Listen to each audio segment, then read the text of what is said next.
toast it off for like a couple of seconds, you'll start to see a little bit of smoke that comes from your pan, but what this does is this releases a lot more of that flavor, so in essence it's going to make your pesto a lot more flavorful, right? So all I'm doing is got it in a dry pan, no oil whatsoever, because there's oils within the seeds that are going to be released by the heat itself. So you don't want to cook your seeds, you don't want to fry them off, you simply want to release the flavors that are already in it. And once it's ready, you'll start to hear like a little bit of a pop, and as soon as you hear that pop, you can basically take it off the heat, right? So the other component to a pesto is naturally your herbs. So you can use whichever herb you like. You can use basil, you can use coriander, you can make a rocket pesto if you like. So when making a homemade pesto, it's really about your preference and your taste. Like I know a lot of people don't like coriander, whereas a lot of people love coriander, right? So you can use whatever you like in terms of herbs. And my trick is to always, and I know a lot of people do this at home, is I like to pick the leaves off the stems. But what you forget is how much flavor is actually in the stems itself. So if you're going to be making a pesto at home, I'd suggest use the leaves as it is, whole with stem in, you're going to get a lot more flavor. I don't know if you can hear that, but it's starting to pop a little. So that is all I wanted. I just wanted to release a little bit of that flavor, toast it ever so slightly, and I'm going to switch it off now, because the residual heat that's in my pan is going to continue to act, and it's going to continue to, release those flavors. So pesto normally has your herbs, it's got a nut, and it's got a cheese, right? Those are basically your three most important ingredients, not forgetting your olive oil, right? If you're going to be making a pesto, and let me tell you this, if you're going to go through all the effort to actually make a pesto, then use a good olive oil. If you're making pesto, I wouldn't suggest that you use a canola oil. I want you to use an oil that is, like if you're going to put so much work into making a pesto, then just use a really good olive oil, right? So I'm going to just jump in. You can, of course, make this in a pestle and mortar. You will end up with a chunkier pesto, which is also lovely, right? But I'm going to be using this little fancy machine that they gave me in this kitchen. So I'm adding in my basil, and you can see I've got the stems right in there. I'm going to go with some coriander.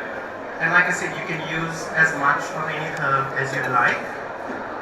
And I'm going to go with some parsley. So what I'm doing now is I kind of want to get this a little bit chunky. I'm not going to add in any of the flavorings yet, because that will come a little bit later. So let's see how this goes. I hope it's on my side today. It's not. It has been challenging at times. It has. It's difficult when you're in your own kitchen, but it's even more when you're in someone else's kitchen. There we go. I think that's really rocking and rolling today. So that's just to kind of give you like a chunky consistency, right? And now what I do is I'll add in my flavorings. So I'm going in with a little bit of garlic, okay? What you can do is you can roast the garlic beforehand. What happens is adding in raw garlic into pesto has a very much of a garlicky flavor that's going to add in, and it's quite pungent. But what is nice is if you wrap your garlic cloves in a little bit of foil, you just a little bit of olive oil, season it, and you pop that in the oven. Pop it in the oven and cook it low and slow. You'll end up with a juicier and sweeter garlic clove, which just adds so much flavor into your pesto. So I'm going with a few slices of garlic, right? And then what I'm going to do is I'm going to add in my seeds.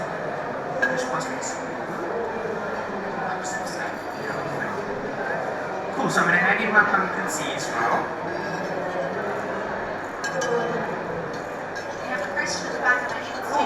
Yes, go for it. Can you bring the microphone over so you can hear? We're going to just a little more. Chad, you said it's pumpkin seed, isn't it sunflower? Sorry, sunflower seeds. Yes, thank you. But you can use both, right? You can use both. You can use pumpkin seeds, you can use sunflower seeds. You can actually use a mixture of seeds and nuts if you would prefer, right? So that little pack of mixed seeds that you find in your stores, you can literally just throw that in as well. The one that my partner says is bird seeds. They are delicious, and like you said, a really affordable, good option compared to pine nuts. It is, because pine nuts are really, really expensive, right? Even though that is the traditional way that you would make pesto. But we care about our budgets a little bit more. So I've got my garlic in, I've got my sunflower seeds and my herbs. Just a quick little one, right? And next, if this will work for me. Right, next what I'm going to do is I'm going to add in my cheese. So I always add the oil last, because I realize when you're adding all the other ingredients and you pop them into the blender first to get those flavors to amalgamate nicely together before you add in the oil, right? Because what the oil does is the oil just kind of coats everything so they don't kind of blend in as you'd like. So I'm going to go in with some of my cheese, right? Obviously we've got some vegan hard cheese. You want to use a hard cheese for this. If you're on a flexitarian diet or you're not following, the plant-powered way, and you want to use a different cheese, always go with a hard cheese. You go for like a Parmesan or a pecorino. You wouldn't go for something like a Gouda or a cheddar because that doesn't give you the consistency that you want from your pesto.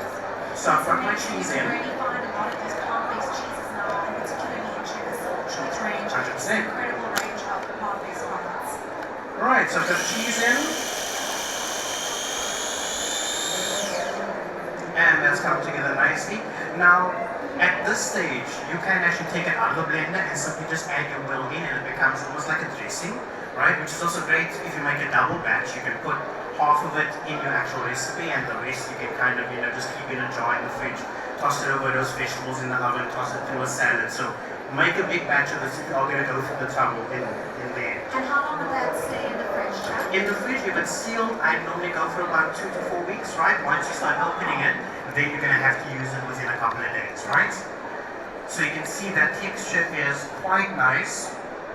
Now what you can also do is this texture as it is right now, fold in some lemon zest, and this adds a lot of flavor to any veg that comes out of the oven. It adds a lot of flavor to a lot of curries. It just enhances a dish by bringing in so much freshness by it, so you don't even need the oil. But we're going for pesto, right? So that's what we're going to do.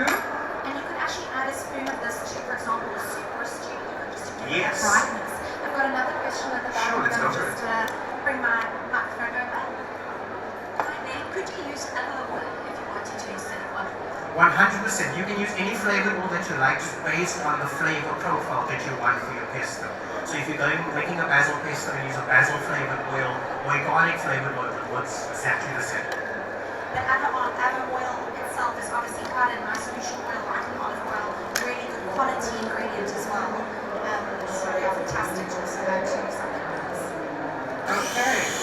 We're going again. Right, so that's gone nicely. I'm just going to add in my oil. So what I like to do is I like to add in a little bit of it.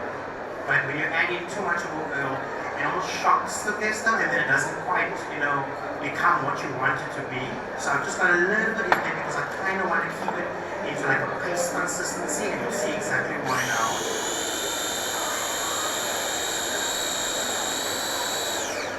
Okay, that is getting there nicely. And try to tell us a little bit more about your magazine, of course, Right. which is over here, So- and you should have all received one on your chairs. Exactly, so you are actually very spoiled today because that issue is not on the shelves yet. This is the July issue, so you are VIPs for the MyKitchen family. And MyKitchen is a food magazine produced for the TFG brand, right? And there are numerous other magazines also produced with the TFG brand. And currently we've got more than 80,000 subscribers to MyKitchen, right? So if you're wanting to subscribe and you are a TFG account holder, then you'll have to look on, I think it's page 2, where we give you a whole lot of explanations as to how you can actually subscribe, right? And it's only for the print version, it is, let me get this right, it's R32.50 for the print version and it's $25.99 for the digital version. And all you do is you SMS MK and whichever issue you're looking for. So if that is July, you SMS MK July, and I think it's 3745. And that is exactly how you get a beautiful copy of MyKitchen. And how beautiful is this cover? You said it's your first plant-based This is our cover. first ever plant-based cover, completely plant-based. It is absolutely delicious and it was so much fun to create. Okay, so our pesto is basically where I want it. I don't want it to be too runny and I do not want it, Oh, that's to be looking too chunky. amazing. So at this stage, now this is not the way to go when it comes to making a traditional pesto. Is I like to add a burst of freshness to it, although it's as fresh as it is. So I add a little bit of lemon zest. What the lemon zest does is it literally just enhances the other flavors that you've already got going on and just brings a beautiful freshness to this dish. Okay, so my pesto is made, right? Next up, I'm going to be cooking my plant-based mince. Okay, so Chad, can I recipe take this on its own. around to give everyone a little bit of Please, a go look for and a it. smell? Because Yeah. it is smelling amazing, those fresh herbs. Beautiful. If you want to pass it around, I'll just come back and get it from you so that Chad can finish his recipe. All right, so we're going on with the mince now. Now, one thing when you are cooking plant-based mince or when you're frying anything in general is you want to fry it. So you need to make sure that you don't overcrowd your pan. What happens is when you overcrowd your pan, it lowers the temperature, right, of that pan. So essentially whatever you've wanted to fry now basically gets to stew in its own juices and it kind of steams. And what you want is you want to allow enough surface area around your ingredients so that it caramelizes, number one. Number two, that it gets to that crispy stage that we actually want it to be, right? Definitely. And it gets that beautiful golden color. And for this recipe, it's literally just your plant-based mince. You'll add in some garlic. We'll fry it off nice and crispy. And then we've got this beautiful chipotle seasoning Oh, from Simple divine. Truth that we'll add into it. But of course, you can use whatever spices you've got at home. You can literally just use salt and pepper and a lot of fresh herbs. You can fold through some spring onion if you'd like. You can add in some chopped onion and cook that down first. It's literally based on what you'd like this dish to taste, right? And the chipotle, it's not too hot in spice, It's right? not. It's not too spicy. It just gives a little bit of flavor, and there's a burst of freshness that comes through from the combination of spices, And a right? little bit of smokiness there too, right? But if you want to go hotter, then I'd suggest maybe using like a smoked paprika because number one, that adds heat, and number two, that adds a beautiful smokiness to this dish, which actually complements the pesto quite nicely. All right, so we're going to go in with our plant-based mince. Now, the one thing with working with dough, because this is a bread wreath, is if you are frying off things that needs to be incorporated within the dough, you've always got to make sure that every ingredient is at the same temperature. So naturally, your dough is going to be cold, which means that once I fried this off, I need to allow it time to cool. Because if I add this hot mince onto my cold dough, it becomes difficult for me to work with it. So whether it's bread dough, whether it is pastry that you're using, short crust, puff pastry, phyllo pastry, whatever it may be, make sure that your ingredients matching with it is always at the same temperature. It just makes it easier for you to use, and you then avoid the chance of, your dough breaking or your pastry falling apart. Such a helpful tip. Thank you, Chad. Right. So obviously, because of that, we've got some mince already cooled, so I can actually demonstrate this. But I'm literally just going to add this into a pan quickly with a little bit of oil. And once again, because if I add this entire pack into the pan, it's going to happen, that steaming motion is going to happen. And what we want is we actually want to fry it. So I am actually just going to halve this as is. My oil is nice and hot. And gently just break it up. And you'll notice that I'm leaving little gaps between the mince so that it actually gets a chance to caramelize and go beautiful and crispy. So if you're going to do this for a big crowd, I would suggest that you cook your mince in batches, right? So that each batch gets that beautiful crispiness. And quite easy to obviously prepare before. So if you're hosting, a big family lunch or something, you're able to quite easily, like you've done here, prepare this in advance and then make your Exactly. wreath on the day. And the one thing that I will say with our magazine, MyKitchen, is we always like to give you a lot of alternatives. We always like to give you, because here's the truth, is that when you are craving a recipe, there is a 90% chance that you don't have all these ingredients at home. And what we like to incorporate in the magazine is enough alternatives and enough substitutions to help you make the dish. Yes. I've just got a question over here. I have two questions. I'm a vegetarian, so I'm quite fussy. I make my pesto. I see you use normal basil, but I use Thai basil. Oh, that's beautiful. I love Thai basil. No, that's stunning. because it grows easy in my garden, even through the drought. Okay. Yeah. No, that's And- absolutely fantastic. Are you fine with that? No, it's perfect. And then- You can honestly use any herb that you prefer, and Thai basil is a beautiful addition. Okay. And then the second question. Yes. This recipe that you're making looks slightly different from the one that's in the magazine. Will you have it available online for us? Yes, we will. So this recipe actually comes from our December issue. So this recipe isn't in the July issue. This comes from our okay. December issue because it was Thanks. one of those, party favorites. And in the actual magazine, we've done it with like a gooey camembert, and we've only done sun-dried tomato and pesto. But for the demonstration, I decided to take that recipe and then give it a plant-based twist. Chad, I've got another question here. I'm just Right, going to let's go squeeze for it. myself round to the back. What is the plant-based mince made of? What is the plant-based mince made of that you're using So today? each brand is very different. A lot of them are soy-based. Soy-based is normally the way to go when it comes to plant-based mince, but based on the brand and based on the company, they would always add in any other flavorings to it, but it's normally always a soy base. Maybe I can take some of, do we have the package here? Then I can just take that around to show. Yes. There we go. Here you go. Then you can see the ingredients that's actually in the mince that we're working with today. If you don't mind just passing it around. So you can see that my mince is browning very nicely, and that is because I've given it enough space between each one. I'm adding a little bit of garlic, right? Beautiful. You I've can done see the crispy slices this edges. time. Exactly. And we want that crispy edges because everything else within this recipe is kind of the same texture. So we want something to actually break it. And now that it's nice and golden, I'm literally just going to add in my chipotle seasoning. Okay, obviously I've done a very small batch just for this demonstration. Add in your chipotle seasoning, salt and pepper, and then it's good to go, right? You can, of course, add in whatever herbs you've now used in your pesto. You can now add into this mince to just enhance that flavor. Lovely. And what is amazing is that we're going to have some of this to try a Yes, little we bit later. will. Okay, so essentially my mince is done, right? So we've looked at this process. We've got the pesto that's made. We've got our mince that's done. All that needs to happen is the mince has to cool, right? And then we can actually make it. So I've got mince that is done thanks to the kitchen fairies behind the scenes. The kitchen fairies are working very hard, by Listen, the way. I was There's a whole part of system that happening team back there that you previously. can't see. It's a lot of work behind the scenes, guys. So at this point, we've just crumbled up our mince a little bit more so that it's easy for us to spread it, right? And all I'm going to do is, it's been seasoned, it's got our chipotle seasoning in there, it's got our salt and pepper, and I am just going to be adding in some spring onions. I just want a little bit of crunch in my mince, so that goes in nicely. Could you use red onion, for example, as well? You if could have use that? red onion, you could use shallots if you like. You can actually fry off the shallots nice and crispy and then fold that in if you'd like that as well. It is honestly completely up to you. So let's maybe switch off the stove. That'll help. Okay, so we've got our mince done, we've got our pesto. So we've got another pesto that's also been made earlier from our lovely kitchen fairies over there. So I'm going to bring you over to this side of the table because this is actually where all the magic happens, right? So now we have to assemble this wreath. So you can, of course, make your own dough. You can make your own bread dough at home. If you are, always keep in mind that there's a ratio to use.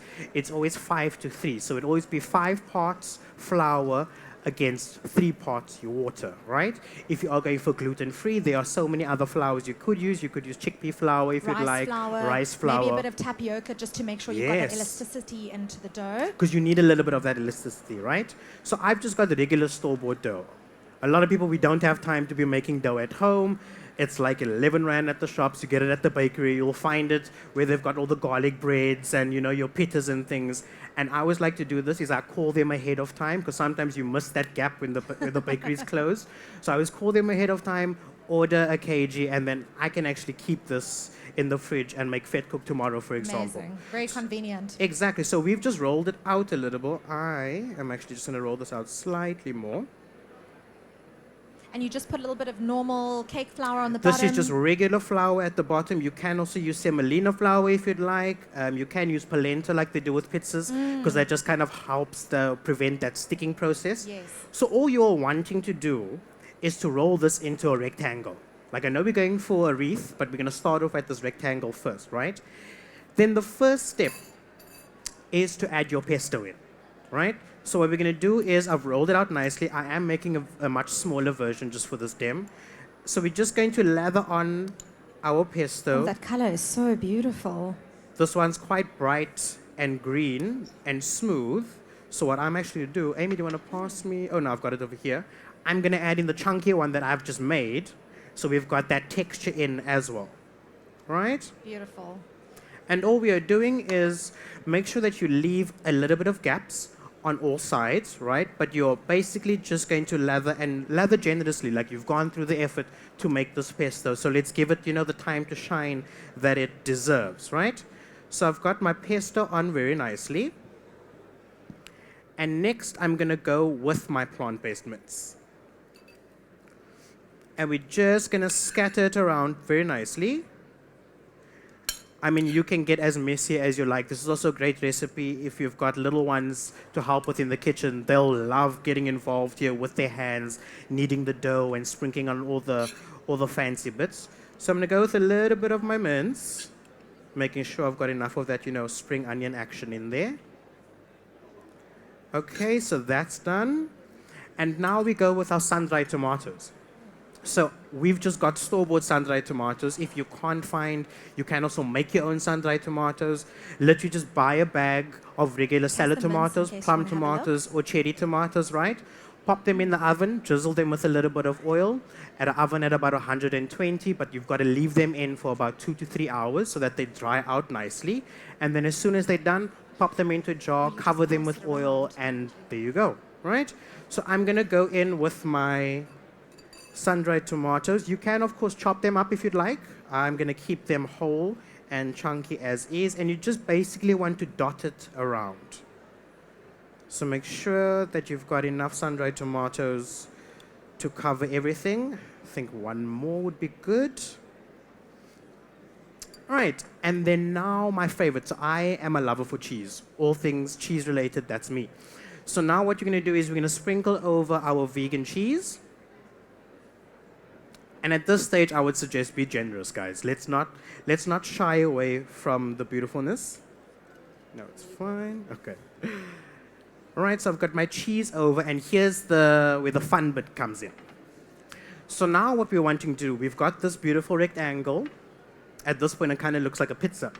So now we're going to change its structure completely. We're going to roll it. So you kind of want to roll it into what we have as a Swiss roll, basically. You want to roll it up. So I always roll away from me and not towards me, because if I'm rolling towards me, I get all that mess on me. So always roll away from you. Right. I feel like this is a great tip for someone. I'm quite a messy cook in the kitchen. My partner calls me Hurricane Hoppy in the kitchen, which so you can just imagine. So thank you for that tip, Chad. I'll be definitely rolling away from myself in the future.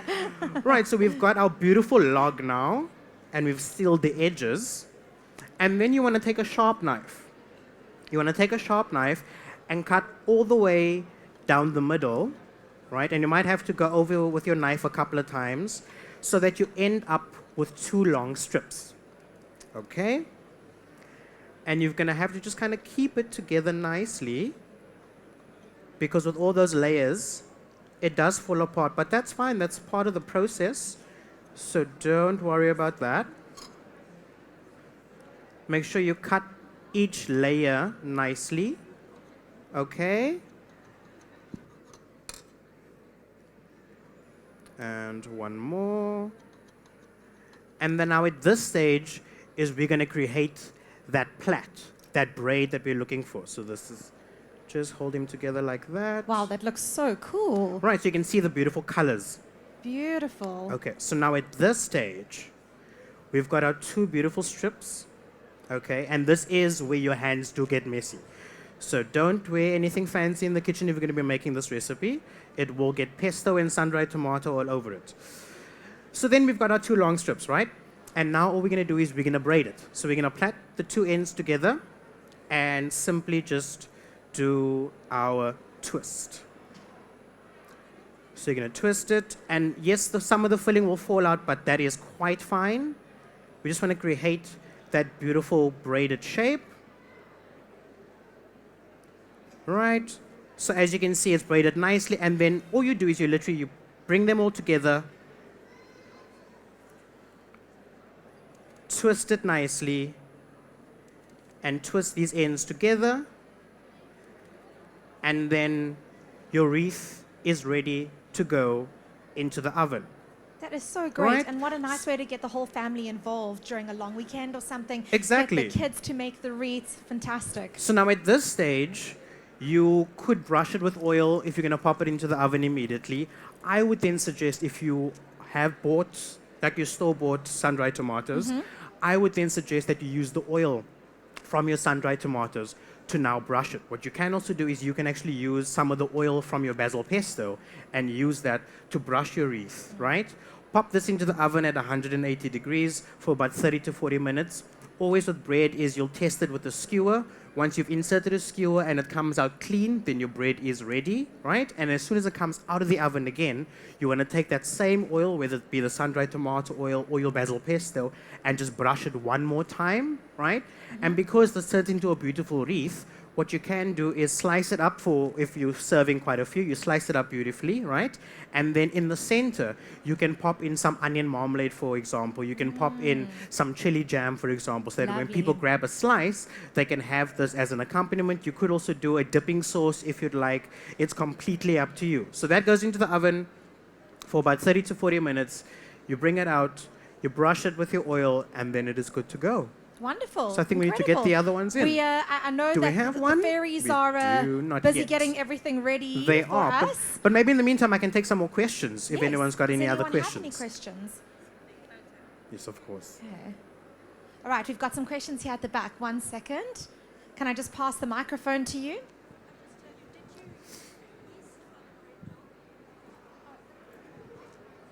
Sorry. The question is, Chad, Yes. a yeast for the bread dough, because you mentioned just the flour and water previously. Yes.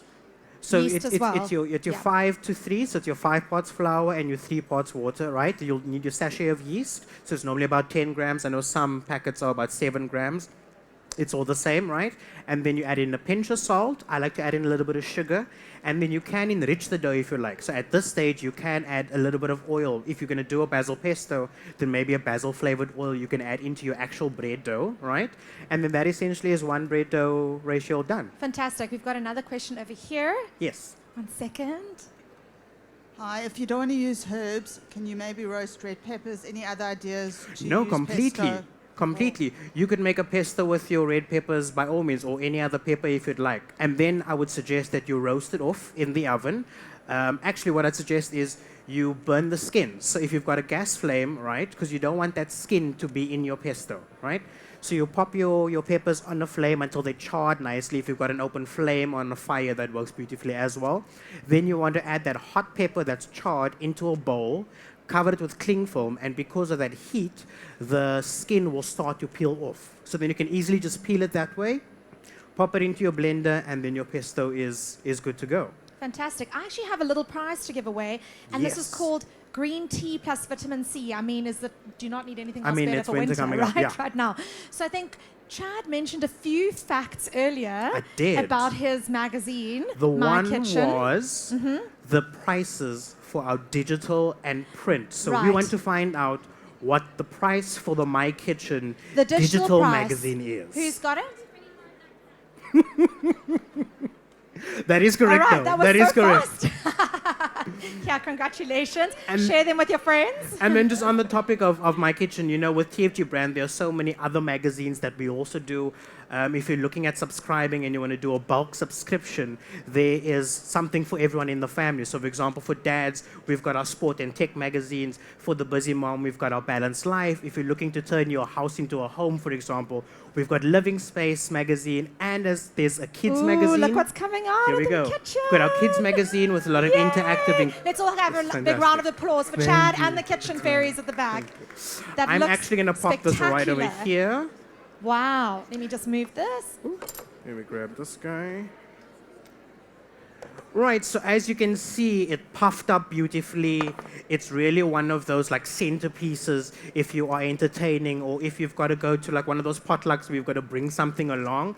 This is something super simple to make. It doesn't take you a lot of time, And it looks spectacular. and it just looks fantastic. And everyone will be able to get a chance to taste it. Yes, of course. So we're Right. going to have a few serviettes, I think, and everyone can grab a piece of this beautiful bread. Should we Yeah. maybe cut some to get I'm it going to going? slice some now. Do we have like serviettes and things for everyone to grab from here? Perfect. Okay. Should we just slice a few Yeah, I'm just going to pieces? go for gold and slice into it, and then everyone can come and step up Yes, and please come and come to the grab a front. slice. If you've got any questions regarding the recipe or MyKitchen magazine or any of the other titles for TFG brand, please stay afterwards and come and ask me those questions. I'm happy to answer everything, but I think everyone's at this stage very keen to try this recipe. Absolutely. So let me get involved here. Thank you so much, Chad. It has been so wonderful to Oh, have thanks, you Amy. again in the kitchen with me. Yes. It feels like old times. Two espresso peeps together again. So Really, Yeah. really wonderful to have you here. Thank you so much for this beautiful, It's been an easy absolute recipe pleasure. Thank you. that looks spectacular. So please come up, come try some of the beautiful bread. Please ask some questions, stick around, and enjoy the rest of the Plant Power show. Thank you for coming. Thanks, guys.